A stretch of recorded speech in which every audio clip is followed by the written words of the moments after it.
vamos a hablar de uno que le interesa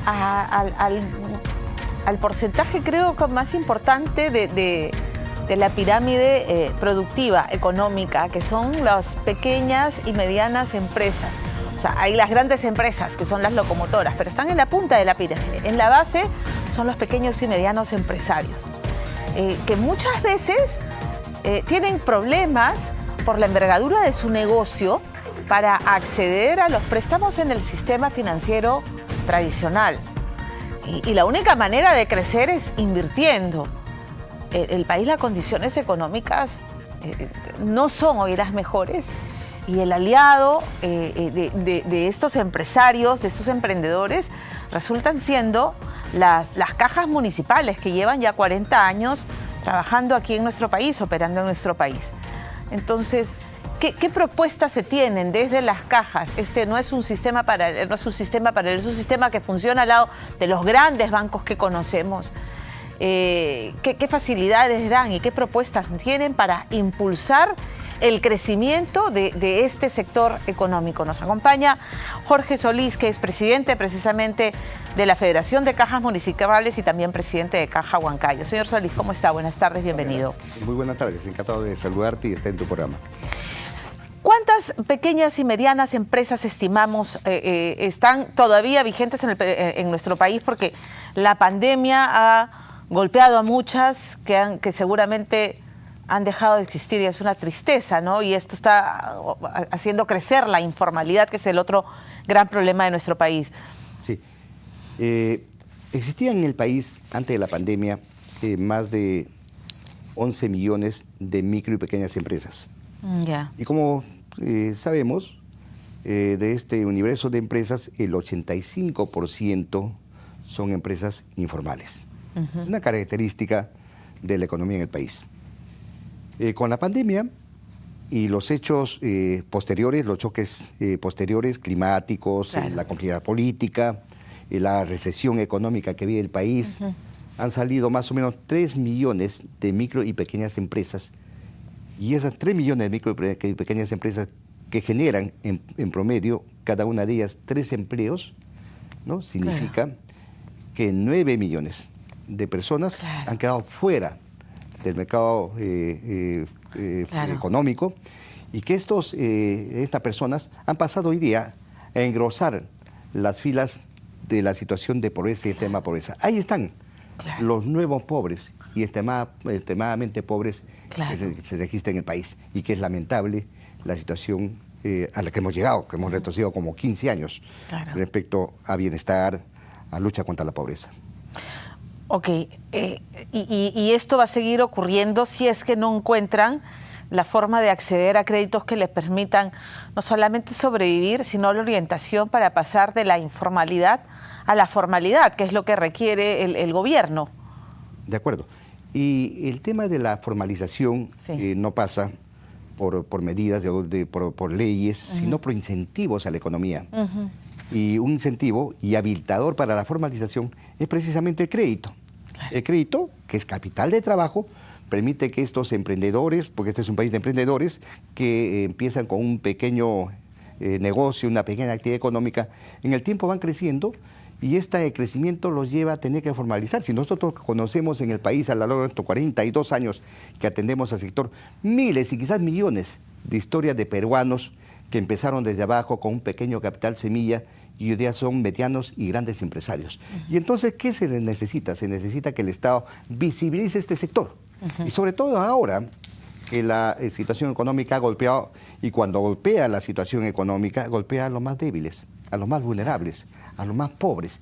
Y no hablamos solamente de las micro y pequeñas empresas urbanas que todos conocemos.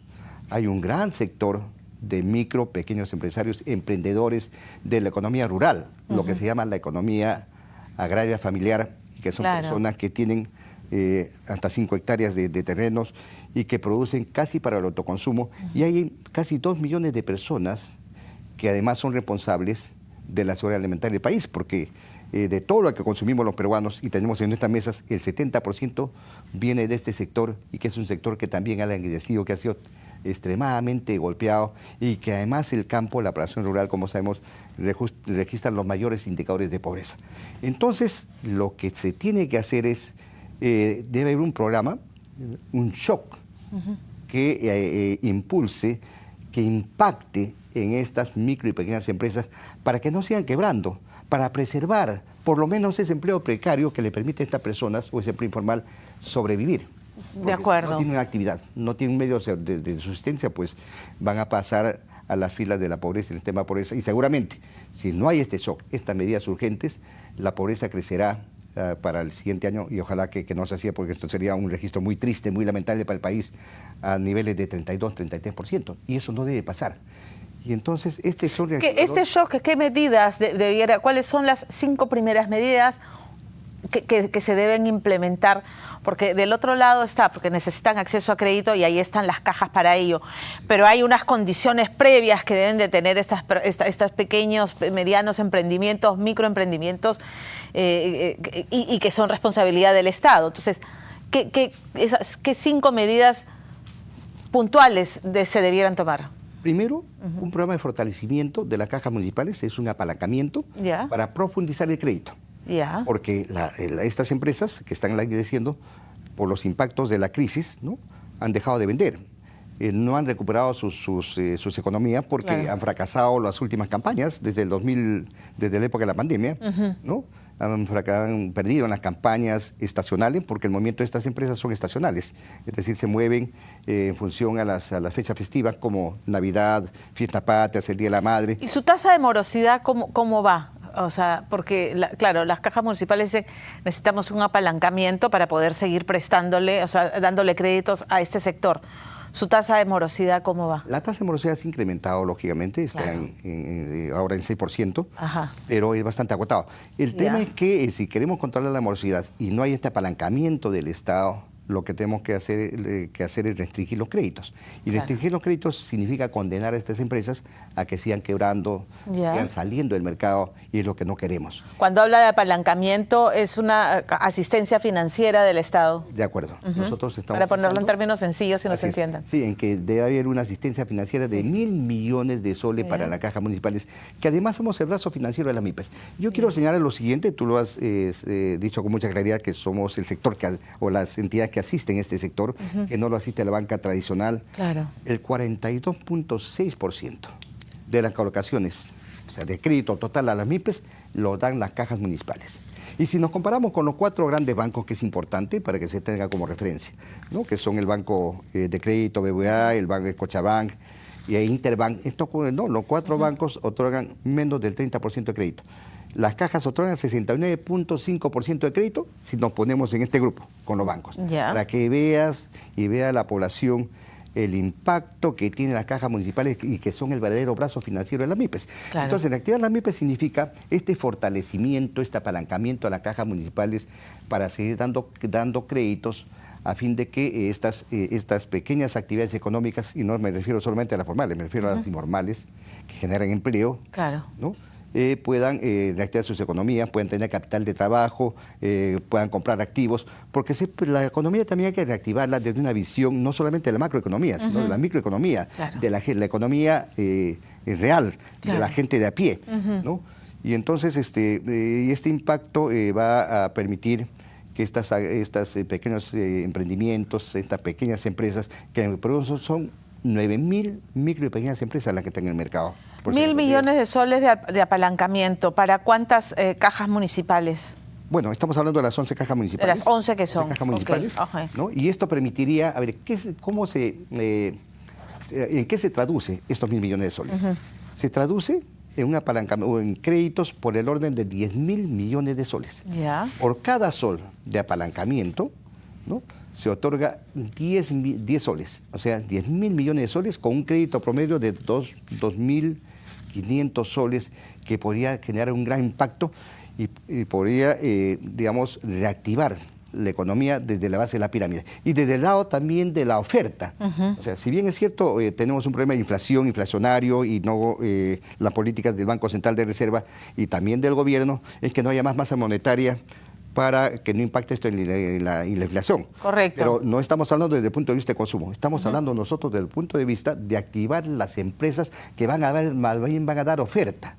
Y esto genera todo un circuito económico, una faja de transmisión. Claro, para que lo entienda la gente, si fuera crédito de consumo va a haber mucho dinero circulando, ¿no es cierto? Y esto puede generar un impacto que se traduce como que si hay mucho dinero circulante. En la demanda se incrementa la demanda, claro, y la demanda dispara los precios. Dispara los precios, ¿no? Entonces, claro, esto va a capital productivo, o sea, para que los pequeños y medianos empresarios, los microempresarios puedan comprar maquinaria, semillas, fertilizantes, mejoramiento de tierras, en fin, esas cosas, puedan seguir pagando. No hablamos de planilla, porque estamos hablando de 2, 3, 4, pero es generar empleo.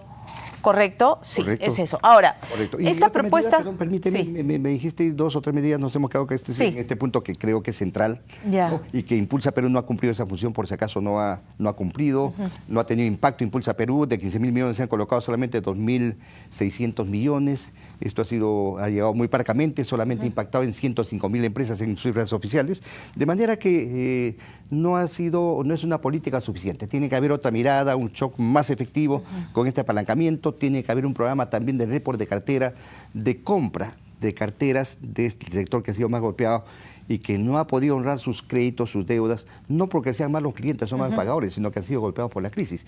No nos olvidemos que... ¿Eso no les juega en contra para poder convencer al MEF y al Banco Central de Reserva de que esta es la medida, lo del apalancamiento? No. La cartera, o sea, la cartera de morosidad. No.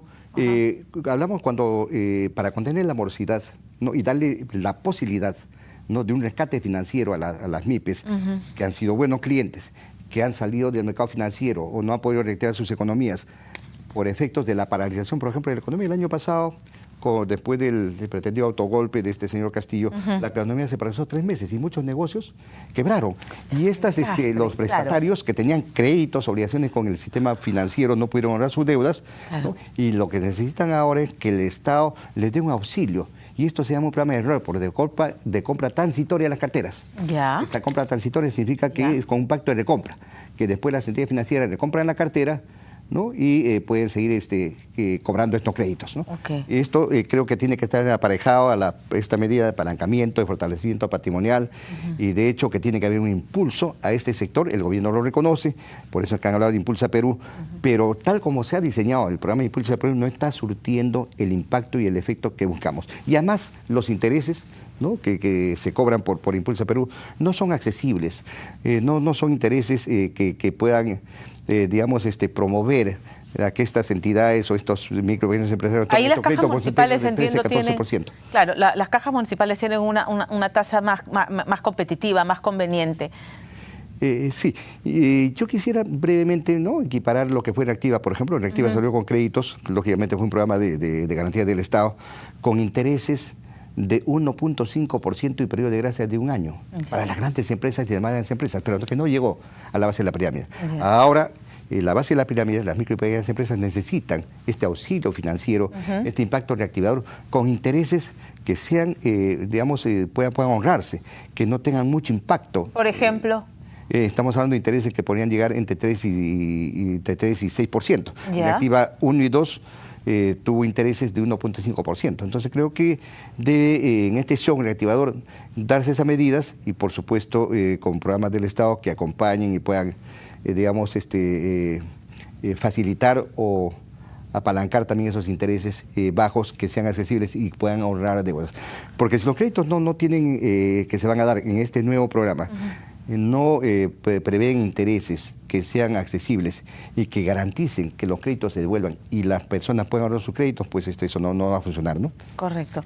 Este programa ya ha sido expuesto con el Ministerio de Economía. Sí. El año pasado nos reunimos 2 veces ¿Ya? con la Presidenta de la República, con la señora Dina Boluarte, nos reunimos en Palacio, ¿no? Y con el ministro de Economía. Y con el anterior ministro de Economía conversamos este tema, había una voluntad de dar este programa de apalancamiento, pero el tema se frustró y estamos retomando las conversaciones. Creo que esto es de bastante urgencia. Ahora, ¿qué está pensando el gobierno? Han anunciado que van a incrementar Impulsa Perú, pero Impulsa Perú no está funcionando. O sea, no es un programa que tenga impacto, no es accesible. La forma como se diseñó este modelo no está, logrando los resultados que se esperan y mientras tanto miles de micro y pequeñas empresas siguen languideciendo. Y solamente para graficarte algo y que la gente lo entienda.